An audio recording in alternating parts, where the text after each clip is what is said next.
Je ne peux évoquer le souvenir de Georges Corme qu'avec beaucoup d'émotion. Le professeur Corme a été d'abord mon professeur à l'université dans un moment assez important de ma vie, au moment où les jeunes comme moi, pendant la guerre du Liban, se posaient de grandes questions. Nous étions toute une classe, je dirais une promotion, qui avait été fortement impactée par la pensée du professeur Georges Corme. Il nous donnait d'ailleurs un cours sur la pensée politique arabe contemporaine à l'époque. Georges a été un frère, un grand frère, un professeur. Il nous a inspirés à tous, il nous a impactés aussi dans nos choix existentiels. Et progressivement, Georges est devenu un directeur de recherche, ensuite un professeur, un collègue avec nous à l'Institut des sciences politiques de Beyrouth.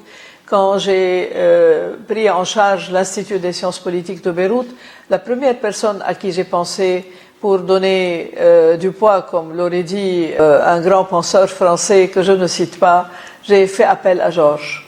Georges a été d'un grand soutien à la mise en place de l'Institut des sciences politiques. Il contribuait par ses enseignements, par sa participation aux réunions scientifiques, par sa direction de recherche.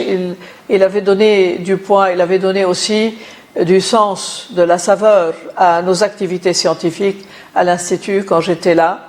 Et Georges n'a jamais arrêté d'être quelqu'un qui nous inspirait à tous. Quand il a pris en charge des missions publiques, il a brillé par son honnêteté et par son courage et sa lucidité dans un moment difficile de l'histoire du Liban. Malheureusement, Georges n'a pas été écouté. Il a eu du mal. C'est avec amertume qu'il a quitté les missions politiques et qu'il s'est attelé aux tâches scientifiques de l'enseignement et de la recherche. Georges a quand même toujours été un homme hautement politique. C'était un homme d'État dans son allure, dans sa pensée, dans sa vision. Au sein de sa communauté, qui est ma communauté d'ailleurs, il était la mauvaise conscience de cette communauté. Il avait le sens critique.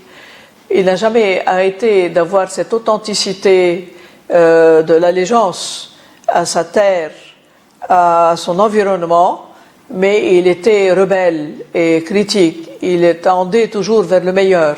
Il voulait à tout prix réaliser le rêve de l'ouverture de notre communauté. En tout cas, Georges a grandement exprimé cette inquiétude des intellectuels libano-arabes, je dirais, franco-libanais d'ailleurs aussi, qui voulaient à tout prix créer des ponts, créer des liens, consolider l'ouverture, assurer un terrain favorable à la diversité de l'opinion, à la diversité des projets même. Il avait cette attitude de principe qui reflétait sa dignité d'intellectuel très attaché à l'éthique. Il était à la fois, je dirais, un peu condescendant, mais permissif à l'égard de la pensée adverse. Il était souriant devant les grandes questions que nous soulevions devant lui. Le professeur Georges Corme laisse beaucoup de traces. C'est vrai qu'un jour, son cœur a arrêté de battre et qu'il a arrêté de se battre dans cette situation tumultueuse dans laquelle nous sommes. Mais il reste vivant dans nos cœurs et dans notre pensée et dans la vie quotidienne, dans nos choix, dans nos débats.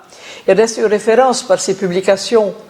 Il reste une référence aussi d'une âme rebelle qui n'a jamais arrêté d'appartenir authentiquement, mais d'être en même temps qu'appartenant à un espace, à une culture, d'être rebelle à ce que j'appellerais le fait de se rendre, le fait de baisser les bras. Il n'a jamais baissé les bras.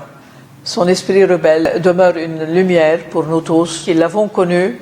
Nous avons quelque chose en commun, c'est cette inquiétude de réconcilier l'éthique et la politique, cette inquiétude de garder les ponts entre les divers groupes qui composent notre monde et d'apaiser ce tumulte. Malheureusement, Georges n'a pas pu le faire, n'a pas pu contribuer activement, n'a pas vu le calme revenir, l'apaisement s'installer. Nous devrions tous œuvrer ensemble et chacun dans son espace au quotidien, dans son domaine. Nous devrions tous œuvrer pour amener un apaisement à ce monde arabe, à cet Orient qui vit en ce moment de son histoire, peut-être la phase la plus critique et la plus décisive. Paix à son âme. Georges, tu demeures dans nos cœurs et dans notre pensée et tu éclaires notre chemin à tous.